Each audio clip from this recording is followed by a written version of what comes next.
Evanston, Friday night, December 12th, 2019. The air had that quiet, waiting cold, the kind that makes every shadow feel a few seconds late to catch up with itself. That was the night my routine shifted sideways. I was driving to outrun my own life for a few hours. The layoff, the half-packed apartment, the breakup I kept pretending hadn't scraped something raw inside me. Driving at night made things easier. When you're behind the wheel after midnight, people tell you truths they never meant to say, and you get to disappear into their noise instead of your own. 3 rides. That was all I had planned. 3 ordinary rides to fill the silence. Only one of them wasn't ordinary. The first pickup was outside a small cafe on Church Street, its windows fogged with the leftover warmth of students escaping finals week. He stood alone near the curb, a young guy, maybe early 20s, hood up, backpack sagging like it had carried too many semesters. He didn't check his phone, didn't look around, didn't even give the usual half-smile people fake when approaching a stranger's car. He just walked toward me like he'd been here before. Not tonight, here. Like memory was a place, and he was returning to it. He slid into the back seat without a sound. I caught the scent immediately.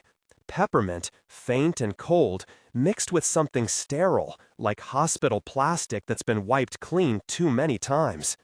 When he rested his hand on the seat, he left a thin, dark crease on the leather.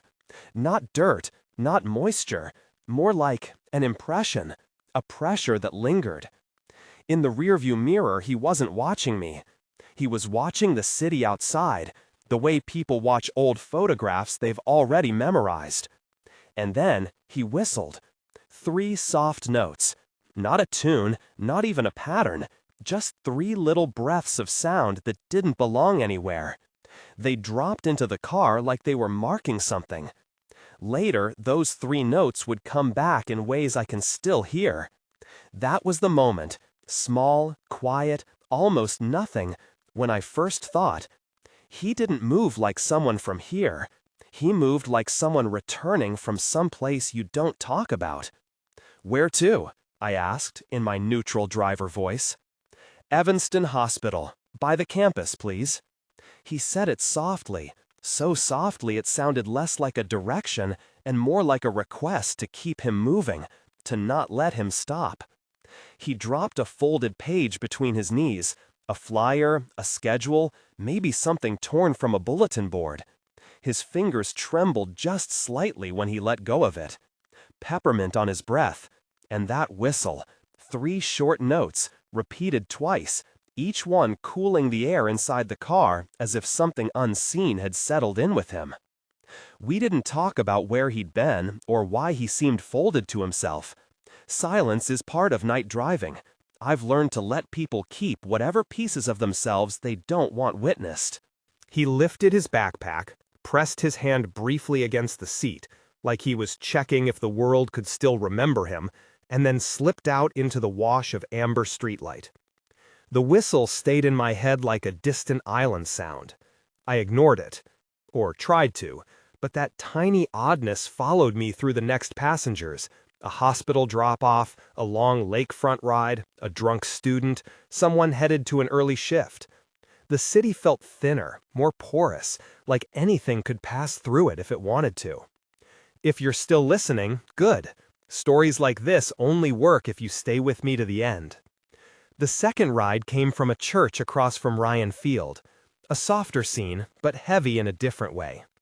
She stood on the steps with a violin case at her feet, her scarf holding back the cold, but not the ache set in her shoulders. "Leela," she said when I asked where she was headed. Her hands were delicate, precise, the kind shaped by years of small, disciplined movements, the kind of hands that carve thin, careful lines through time. We didn't get very far from the church. She asked if I could take the long way, through the side streets where she could remember the trees in better detail. The night smelled of wet leaves and the distant fry of a late-night diner. She talked about playing at funerals sometimes, about the strange clearness of music when grief is present.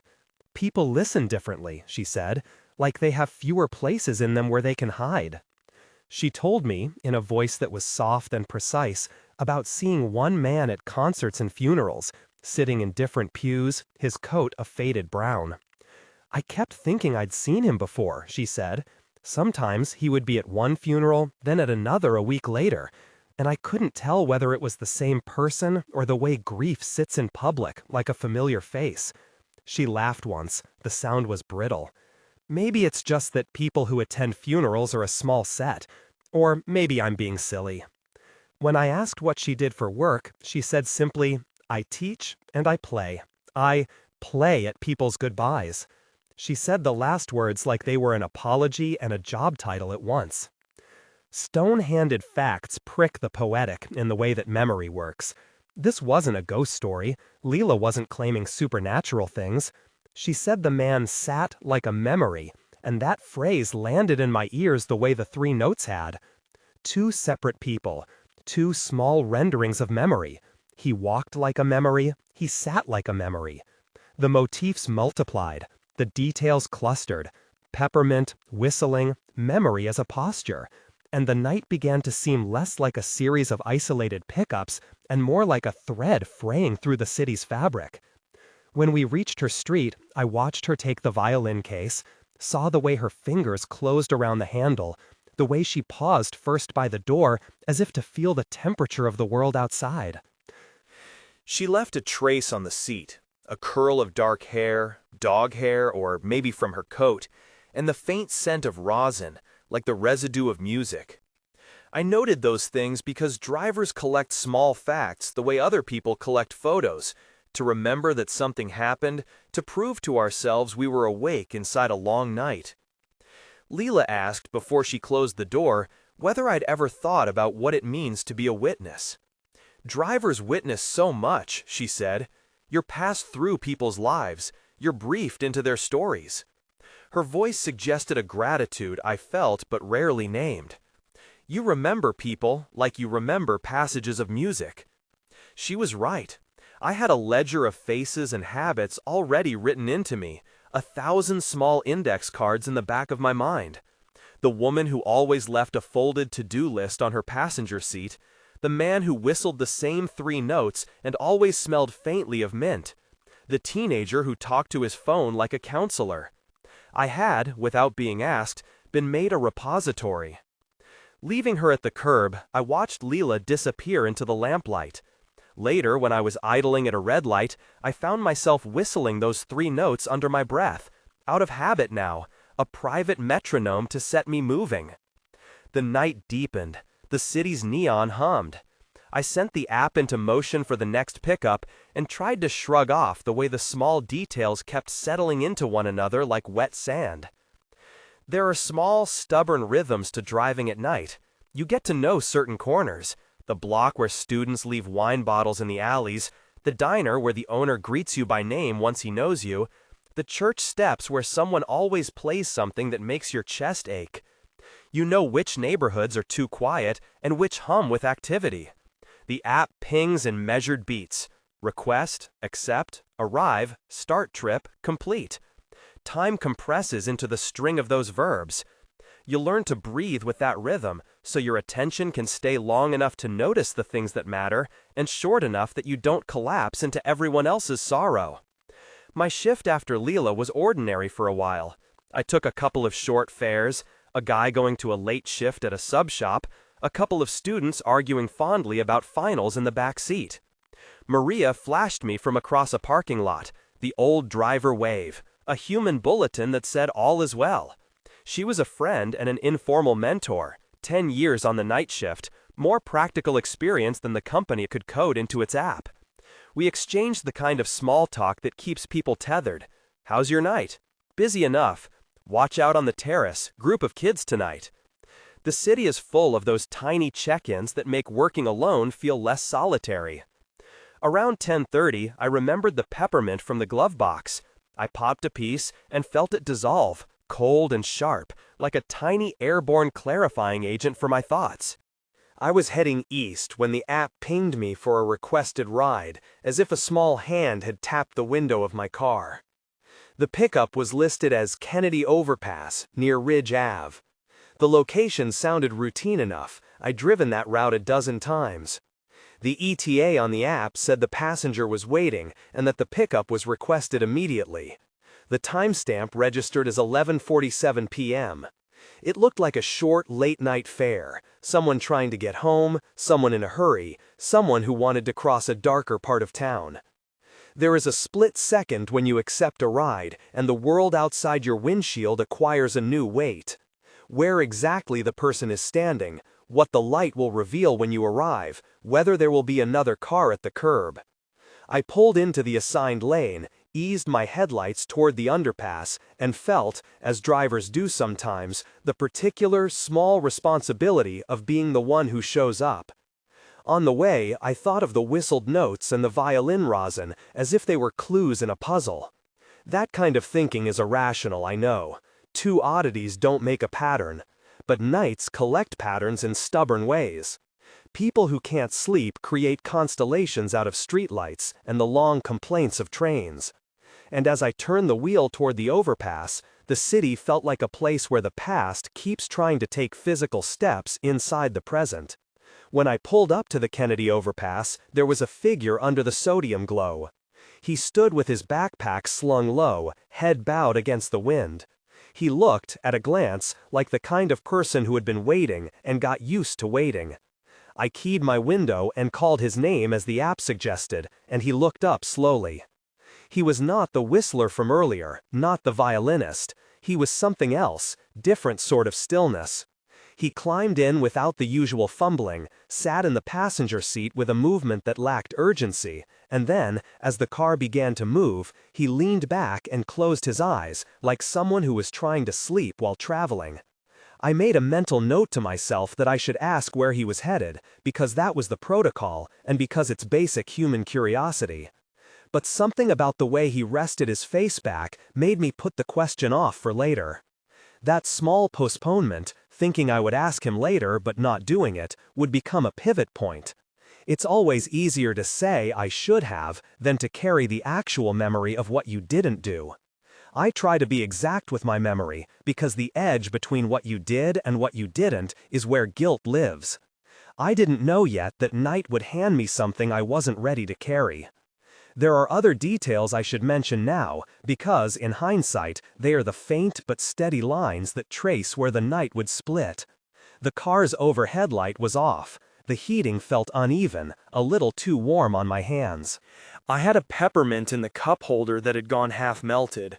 When I sniffed the air, I noticed a chemical smell, like the cleaner they use on benches. There was dog hair, again, as if the city leaves a little of itself in each seat. These are tiny facts, and I note them because the mind prefers particulars when it tries to make sense of something big. As we moved east, he never opened his eyes. Every so often he would shift slightly, a small rattle of breath, and then settle again. It was late enough that I began to wonder if maybe he had been drinking. Late nights produce that hypothesis often. And my posture softened to the protective mode drivers adopt, patient, non-judgmental, ready to help but careful to preserve personal boundaries. I took the turn that skirted the river, fog from the water folding into the street lamps. The app showed no destination yet. Sometimes people don't input where they're going, or they forget because they're tired or distracted. I kept my hands steady on the wheel and tried a practiced, casual question. "Hey, where are you headed?" No answer. The absence of a voice was itself a kind of sound inside the car. I glanced at the passenger, light from the dash catching the furrow between his eyebrows. He breathed, a long, shallow sound. I reached to the glove compartment for a water bottle before I could talk myself out of it. Drivers carry small kits: water, phone charger, a flashlight, sometimes a first aid strip. Not because we always need them, but because the city sometimes asks you to hold the edge of things. When I leaned back with my hand on the bottle, I touched his arm to wake him gently. That touch is something I've replayed in my head many times. It was meant to be a minor, benign movement, a prod to wake someone who may have dozed. He did not flinch or turn. His head did not move. He did not respond. My training, formal or otherwise, kicks in when someone's unresponsive. You check for a breath, you check for a pulse, you do the small first things that are both practical and that buy you time to call the professionals. I opened his jaw slightly, looked for breath against my cheek. I reached for a carotid pulse at the neck. This is where I pause in the memory because the sequence takes over your body, and then the outside world resumes its old noisy order. I remember tapping the app's panic button because that was the fastest way to flag a ride in the system when something was wrong. I remember pressing the 911 button on my phone and feeling the same cheap peppermint dissolve in the cup holder, its taste rising like a claustrophobic memory. I remember sending a message to Kevin, the fleet dispatcher, paraphrased here, reconstructed from memory. I have a passenger unresponsive. I need EMS now. Kennedy Overpass near Ridge. Please dispatch. Paraphrased exchanges like that are how we reconstruct things later because we need to document the sequence. The dispatcher answered with practiced calm, asking for license plate, confirming GPS coordinates, asking whether the passenger was breathing. The words they asked were precise, the kind of corporate phrasing that maps human chaos into a checklist. Are they conscious? Are they breathing? Is there an immediate threat? They told me they were dispatching EMS and that police would be en route. The app logged my flag as medical emergency, which would later be a point of record. My hands moved with a kind of automatic competence. The world narrowed. Outside, a car passed under the overpass and its headlights threw a white stripe across his face. A man on the sidewalk, Marcus, as I would later learn, came up and banged gently on the passenger window in the way that lives are sometimes interrupted by strangers. He was a bystander who had stopped to help. He said later in conversation, again paraphrased, that he thought our passenger was sleeping until he saw how still he was. Marcus's voice was thick and anxious and grateful in future memory. He insisted he had only been walking his dog and happened to look over. There are always bystanders who step in, unasked. The city feeds on such small acts of neighborliness, and they are both ordinary and miraculous. I checked his pulse again. A breath did not answer my call, and the skin around his ear felt cool in my hand. I put my phone on speaker and dialed 911, and the operator's voice came through with a bluntly comforting cadence, "Help is on the way," and asked me the routine questions while calmly assuring me they had dispatched EMS to the Kennedy Overpass. In the app, I tapped the flag button to mark the ride as an emergency, late thinking that every small bureaucratic imprint mattered later: photographs, medical statements, logs. I told the 911 operator the address, and they asked if I could move the vehicle to a safer place. I looked up, measured the overpass, the shoulder, the tightness of the lane, and said yes. I remember the clank of the gear shift as I eased the car into a nearby cleared spot, the engine ticking. I remember feeling simultaneously in control and strangely small, like a person who has been handed a difficult thing to hold until professionals can arrive. Time will elongate where alarms happen. The minutes between your call and their arrival stretch like taffy. You notice the small things, the looseness of a passenger's hands, the scent of peppermint in the cup holder, the way a lamppost flickers. I remember the precise timestamp on my phone, 11:47 p.m. It is an anchor in the record and later in official narratives. When an event has to be described to authorities, to insurance, to memory itself, timestamps are the dictionaries we use to translate chaos into something that can be read. I am stopping this part of the story here because the next sequence, the one where paramedics arrive, where police document, where the city's machinery of response moves into action, is where the night changes tone. Before that, there are still the small human beats I haven't told you about. The smell of industrial cleaner that seemed to cling to his collar, the folded page I saw earlier and now pulled from his backpack, the way the air in the car felt impossible to warm. There are questions that stack up and hang. Why would someone fall silent in the seat of a car? What did the 3 notes mean when they keep reappearing like punctuation? How does grief show itself physically? And how do strangers become part of one another's stories, because we happen to be where the night asked us to be? Those are the seams I will pick at next. The arrival of EMS, the way authorities reframe an incident into documentation, the company emails that feel distant, and the personal ones that don't. For now, the city hummed, and the overpass held its tired light. The peppermint had melted into a thin scent that crowned the air. The man in the seat was still, and I was left with the feeling that something had been pressed into my hands without permission. The night, which had started with a few small peculiarities, had settled into a quiet I could not name yet. I turned off the engine, left the car in park, and stepped out into the November air with my phone held like a talisman. The world was bigger than my ability to hold it, but I had been asked to hold this part of it, however briefly. I stepped out into the November air with my phone still hot in my palm, like it had been carrying a fever.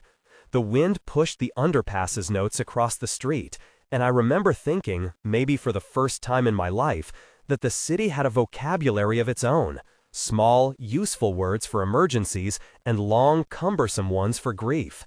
Marcus, who would later tell me his name between coffees and cigarette breaks, had his dog on a leash and kept circling, looking at us like somebody watching a play and trying to decide whether to applaud.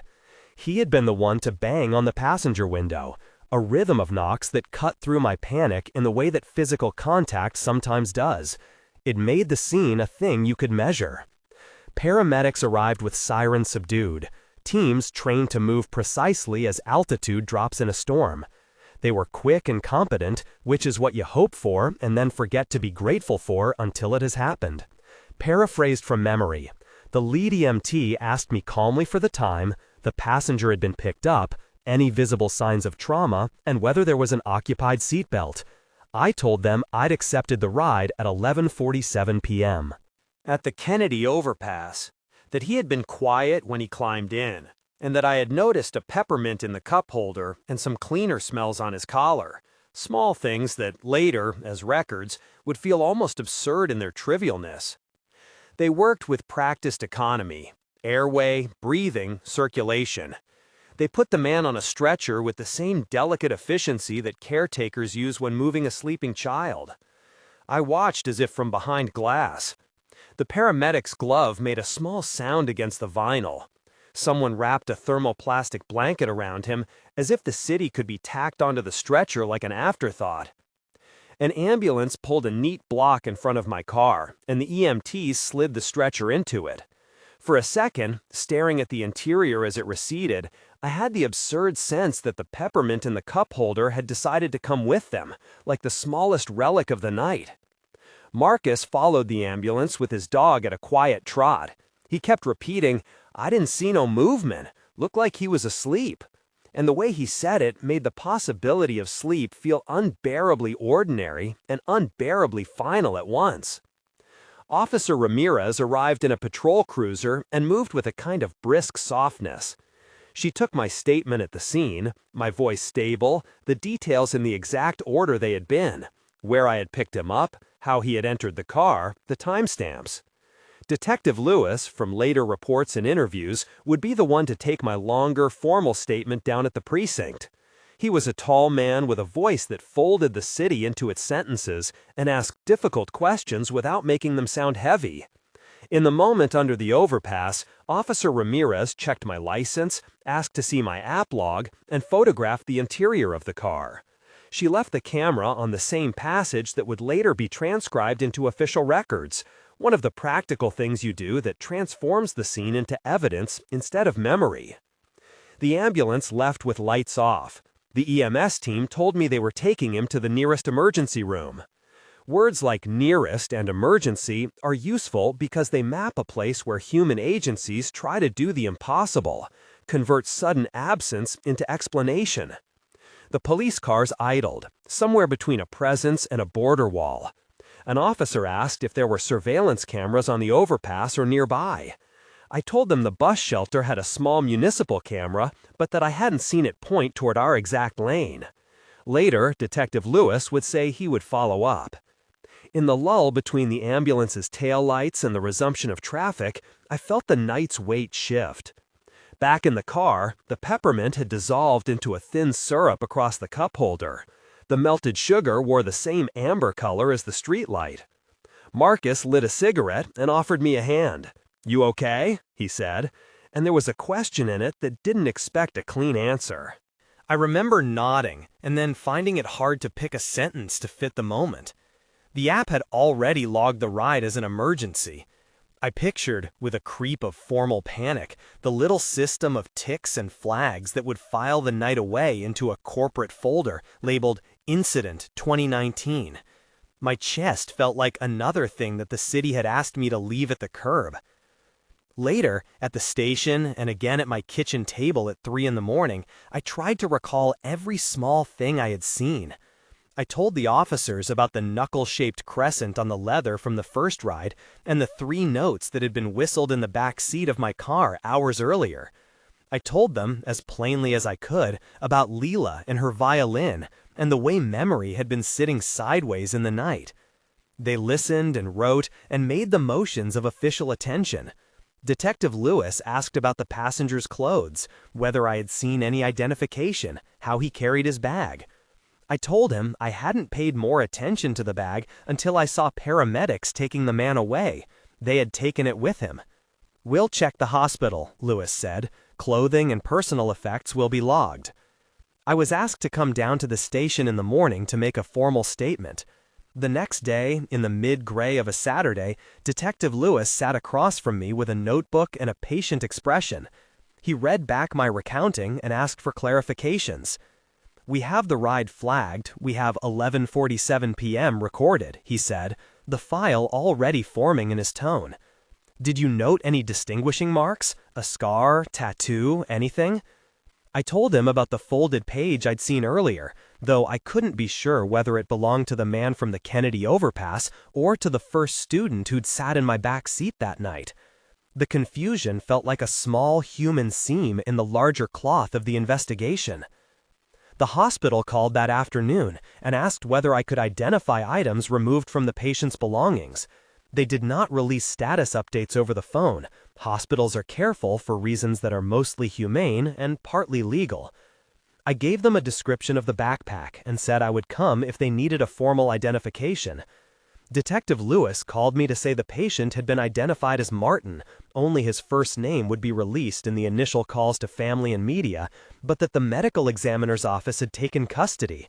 Sometimes, taken custody is the gentle term that points towards things your heart does not want to imagine. The police asked me whether I wanted to be contacted for further questions. I said yes, the way people say yes to practicalities because they feel like the only language left when other things are overwhelming. A day or two later, the company's support team sent the automated empathy email I had heard about from other drivers. "We are sorry for what you experienced. We have put resources on your account. If you would like counseling, please consult the link." It was a canned sentence, soft as a paper band. Kevin, my dispatcher, messaged me personally, paraphrased here from memory. "We're here. Take a break. File your report. We'll flag the shift for review." That small individual note mattered. It reminded me there were people on the other end of systems who could be human. Maria called later that week, voice low with the practical warmth she'd always offered. We met at a coffee shop and talked as if the world still made sense in the language of logistics, checklists, dash cams, routes to avoid. The initial media attention came in small waves. Jenna, a reporter from the local paper, called me after Detective Lewis had spoken to the family. She asked for my statement and whether I would be willing to do an on-record conversation. She was patient and firm, and in her voice I could hear the way a city uses its media to make a story coherent. She asked about details that seemed oddly intimate. The 3 notes I had described earlier, the peppermint, whether I had heard anything during the drive that could be useful. I told her what I knew, what the police had allowed me to say, and she thanked me. In later articles, the phrase, "driver on duty at 11:47 p.m. was used like a neat signature under which complications could be filed. Papers always seek clear rectangles for messy events to stand in. There were official documents that arrived later, a rhythm of white paper and precise verbs. A preliminary police narrative said the passenger was transported by EMS and that the patient was pronounced deceased at the hospital. The medical examiner's report initially cited a probable cardiac arrest in the early summary language. Careful words, intended to be provisional until formal toxicology could be completed. Later reports would list contributing factors. I learned to say probable and preliminary like a person learning to thread a needle carefully enough to avoid mistakes. I was not given autopsy details beyond the cautious phrasing. The city, even in its machinery, is cautious about leaping to conclusions. When the victim's name was finally given in the police blotter, Martin, a student at the local university, age consistent with someone in their early 20s, the title in my head found its anchor. It was not a dramatic twist. Martin, being a student, made a kind of sad, plain sense, and it refrained the earlier whistler from the cafe into part of the texture of that evening in my head. The first student, Jason, still haunted me with his 3 notes. Martin's ID in the hospital's property would have the university crest, a photograph with a slightly younger, alternate look, and the campus printed across its face.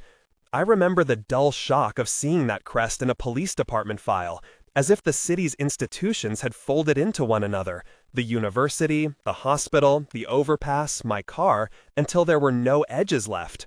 Community reaction arrived in 100 small forms. A thread on a neighborhood forum filled with caution and rumor. Someone wrote about late-night students and poor lighting on the Kennedy overpass. Another warned to keep your drivers safe. A student-run page posted a short remembrance for Martin. Polite, understated, the kind of communal grief that builds itself out of small sentences. There were calls for improved lighting and for better app safety features. A petition circulated among drivers asking for a trial of dash cams and enhanced emergency flags within the app. At a local cafe, drivers I did not know approached me slowly, as if proximity might impart sense. Maria sat across from me and put her hand on mine in a way that felt both maternal and practical. "You did everything right," she said, and those words were both balm and a truth I doubted. The company released a brief statement. "We are cooperating with local authorities and offer our condolences. We are reviewing safety features and will provide resources for drivers." It was the neutral voice of corporate compassion, sincere enough to be useful, not so emotive that it could be hooked to accusations. They offered counseling credits and a small payments buffer for drivers affected by emergency incidents, so a grieving or stunned driver did not have to worry about immediate earnings. I used the counseling offered, not because it felt like a cure, but because the threads of late-night panic were otherwise unspooling in me at odd hours.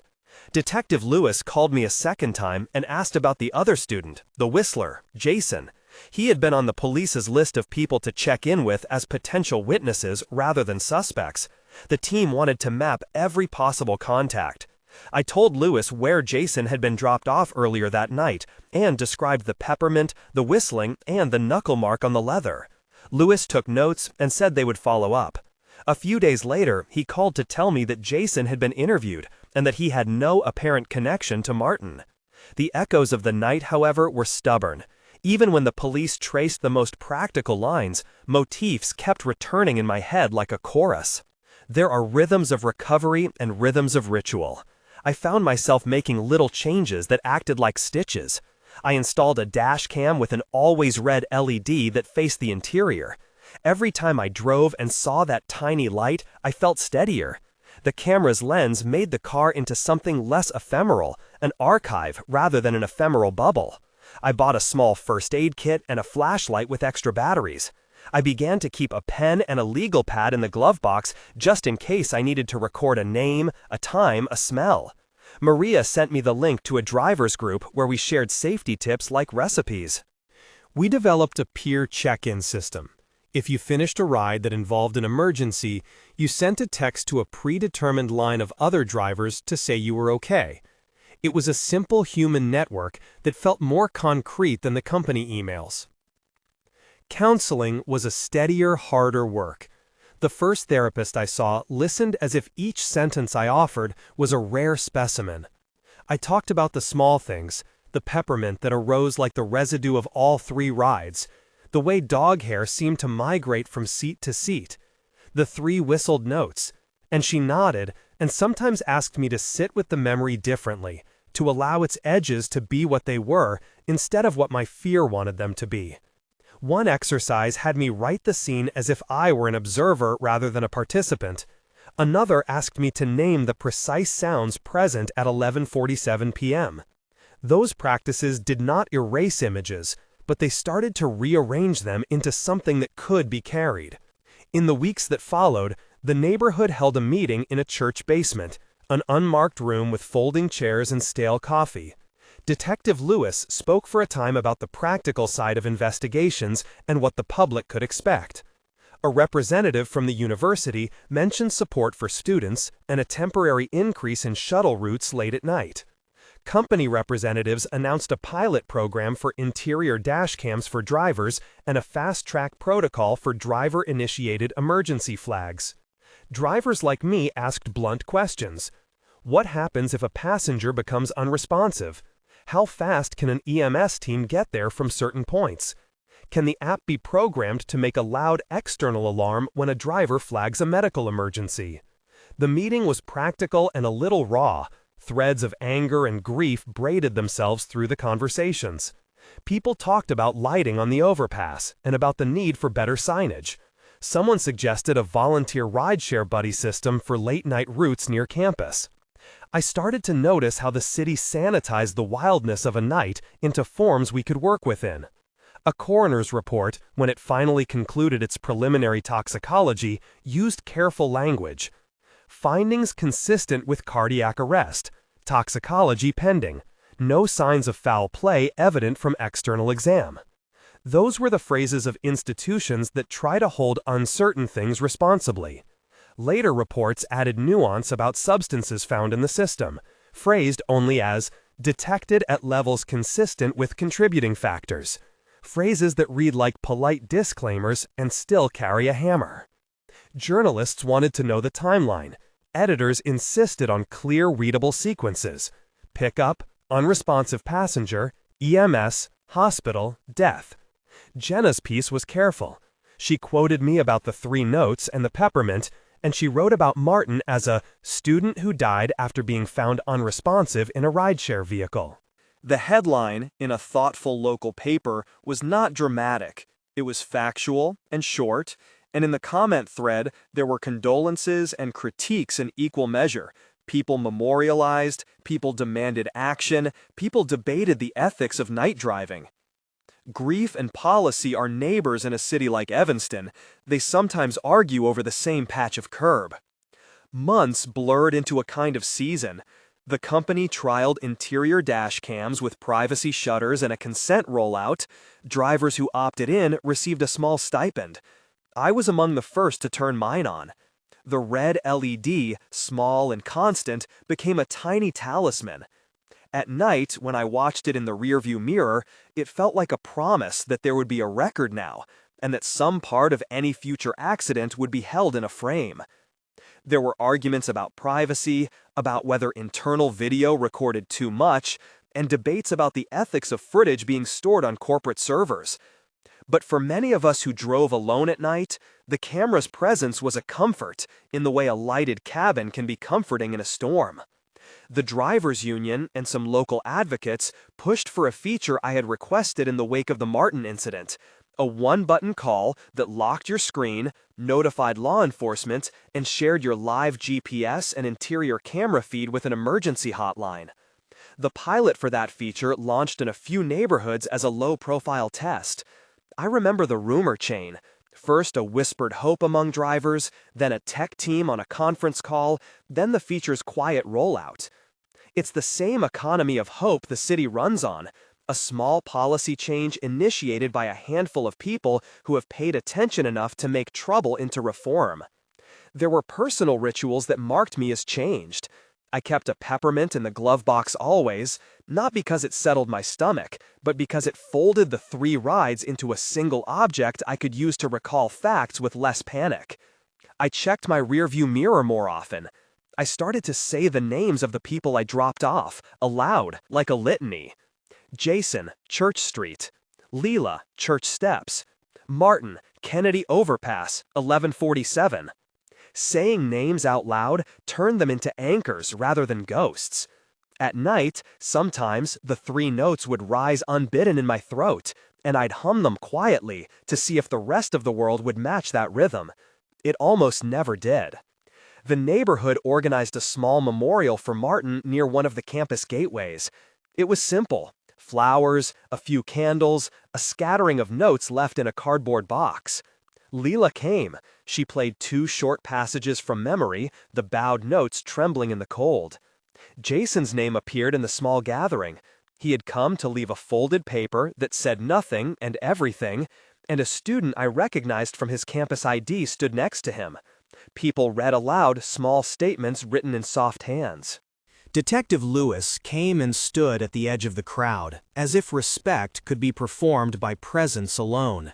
There were moments in that vigil where city and human tenderness braided. Students, drivers, clergy, officers, all sharing the same quiet. Over months, legal and medical timelines ran their own courses. The coroner issued a final report using language that was careful and clinical. Cause of death listed as cardiac arrest. Contributing circumstances include presence of substances consistent with stimulant exposure. It was described with qualifiers, preliminary and pending confirmation. Those qualifiers mattered. They kept the public from making moral pronouncements without evidence, and they kept families from being pulled into rumor. I read parts of the report with my hands folded around a mug. It felt wrong in 1,000 small ways that paper could never translate into the warm, immediate human presence of someone you'd met in the back seat minutes before. But the report was also part of a necessary, respectful process. It tried to make sure the person who had been in my car had a professional name for what had happened. Detective Lewis called one last time to say they had closed the active investigation for lack of evidence of foul play, that the medical examiner had completed the report, and that the charts had been filed. He thanked me for my cooperation. If anything else comes up, he said, we'll be in touch. It was a professional, circumspect closing. The city had processed the event through its institutions, and then the great machine of ordinary life took it and turned the cogs. In the long wake of it, I started teaching new drivers what I had learned, not as a sermon, but as a set of practicalities.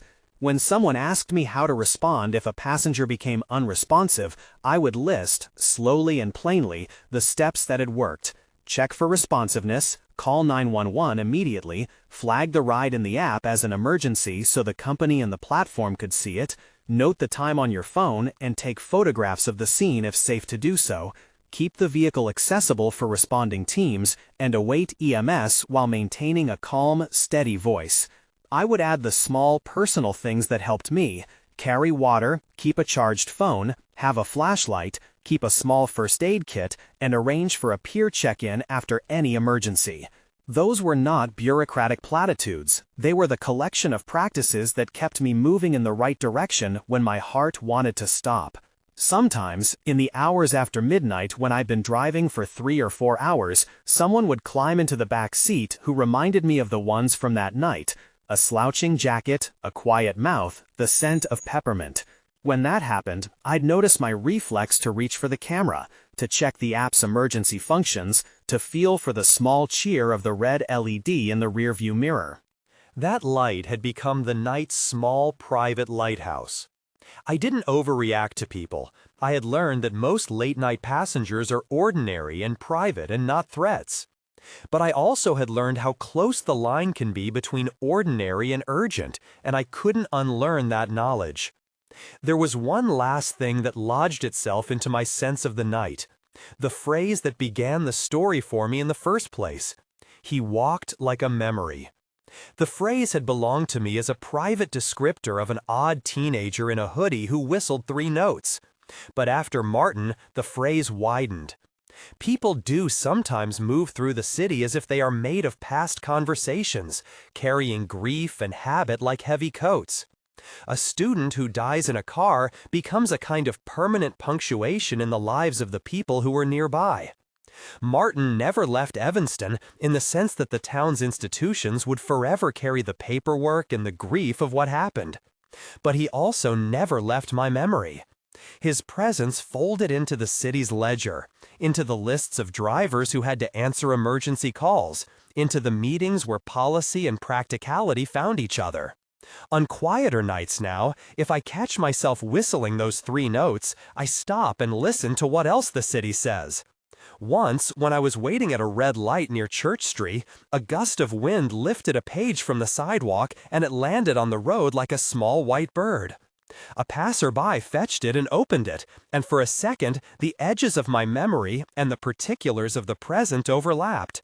I thought of Jason and Leela and Martin, of the violin rosin on Leela's coat, of the knuckle-shaped crescent on the leather, of the peppermint that had dissolved at 11:47 p.m. under the Kennedy overpass. These small objects and gestures become the map we use to find our way through nights that are otherwise anonymous. If you drive at night, or you live somewhere that asks people to be brief caretakers of strangers, please take with you what I learned. Keep a charged phone, know how to flag an emergency in your app, keep a small kit, agree on a peer check-in with fellow drivers, and, if you find yourself involved with an emergency, call 911 immediately and then follow up with your dispatcher. Those steps don't guarantee outcomes, but they make you an accountable witness rather than a bystander. They build a small architecture of mutual aid in a profession where solitude is part of the job. I still think about Martin. I think about the way his hands were still, about the student ID with the campus crest that matched the university where Jason and many of my other passengers had pockets and classes.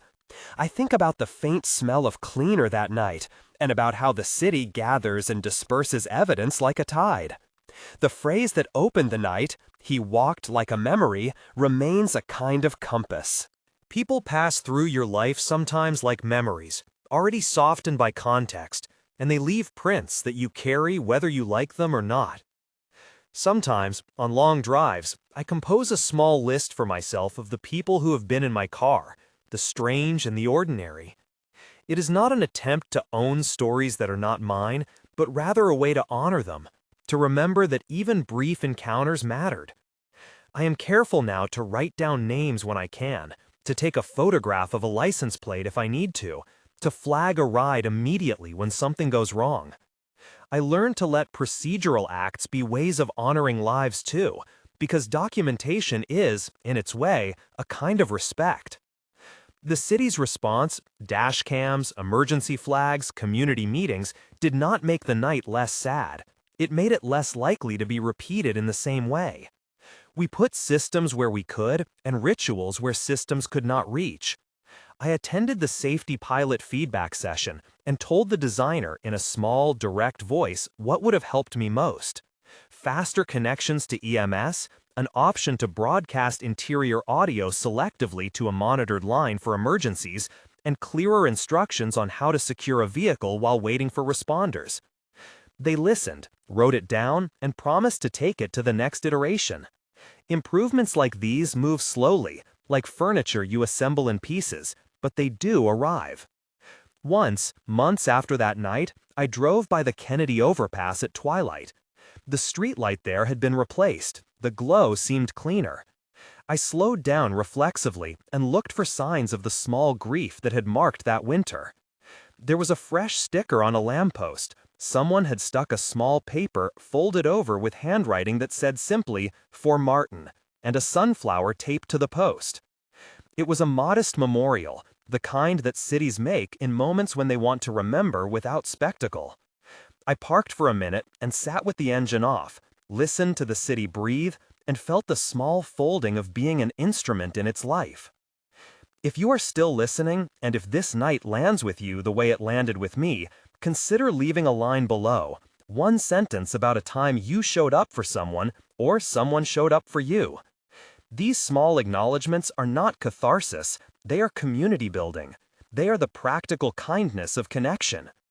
If you want more stories like this one, true rides from nights that keep their small secrets, subscribe. There are other nights, other people, and a long, patient work to do to make our city safer for everyone. He walked like a memory. He sat like a memory. Martin, the student who died under the overpass, has stayed like a memory in the way that certain people do. Not gone, not here, but folded into the city's ledger of things we must remember. I drive now with a camera that records a small red light. I keep peppermints in the glove box. I ring Maria sometimes to check in. These are imperfect rituals, but they are a kind of fidelity. The night taught me that the work of being a driver is also the work of being a witness, and witnesses have a duty to act, to document, to care. There are more rides, and there always will be. But some nights ask for more from us than we think we can give, and when they do, the kindest thing we can do is show up and then tell the truth of it. If you have a small story, one line, one moment, share it. It keeps us awake for one another.